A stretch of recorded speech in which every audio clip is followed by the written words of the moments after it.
Assalamualaikum warahmatullahi wabarakatuh. Untuk geng-geng MSA semua, untuk geng-geng permotoran, ini kali kita nak promote satu event besar untuk geng-geng motor. Tak kisah motor apa, naked bike ke, kita bagi sikit, naked bike ke, superbike ke, kapten ke, kau boleh datang. Ini adalah event kita nak ajak korang datanglah beramai-ramai dekat Naked Bike Mega Gathering 2025.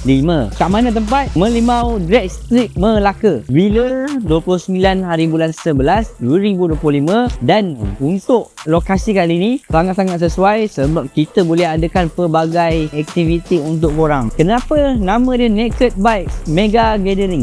Sebab untuk organizer dia cuba mengumpulkan semua motor-motor naked bike dalam satu parking untuk rekod parking naked bike terbanyak. Jadi kita dah dapat lah. Kita highlight untuk event kali ni bukan naked bike saja, hanya nama saja. Dia terbuka untuk semua motor. Dan event kali ni sangat-sangat tak klise. Dia kumpulkan semua aktiviti dalam satu event. Korang akan jumpa booth kat sana, korang akan jumpa influencer kat sana. Kau tengok gambar ramai, kau boleh tengok influencer yang tertera. Aktiviti dia aktiviti apa? Saya bagi tahu salah satu Kita ada drag racing. Kau bayangkan dari 150 ada, 250 ada. Open. Kita boleh jumpa tengok Kapcai dengan Fairing. Macam mana dia boleh jumpa? Ini waktu dia. Kita ada auto show wajib lah kan. Geng-geng semua dah buat motor cantik-cantik. Ini kali kena dapat piala lah. Kita ada show off dan motor slow. Mana geng-geng boleh bawa motor slow, korang yang datang ada hadiah untuk korang. Kita ada persembahan artis dan influencer. Jadi kalau korang ada tengok dekat poster, ada artis, ada YB,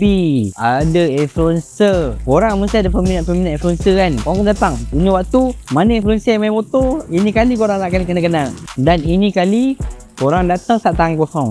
Sebab event ini juga ada lucky draw. Mungkin korang yang bertuah yang kata message pun ada sponsor hadiah muffler dekat sana. Hai, muffler apa tu? Nanti kita bagi tahu. Dan kita ada gerai vendor dekat sana. Korang ada jualan barang pepak motor, kita ada merchandise dan kita ada food heaven. Kita ada food fest kat sana. Korang boleh, ni mesti berbagai-bagai juadah. Dan kali ni kenapa kita bagi tahu event dia besar? Sebab hampir 150 grup yang turun. Korang boleh tahu lah dia punya meriah dia macam mana kan. Geng-geng Dugasi turun, geng-geng yang bisa turun, geng-geng macam-macam lah buat kan. Kita highlight balik.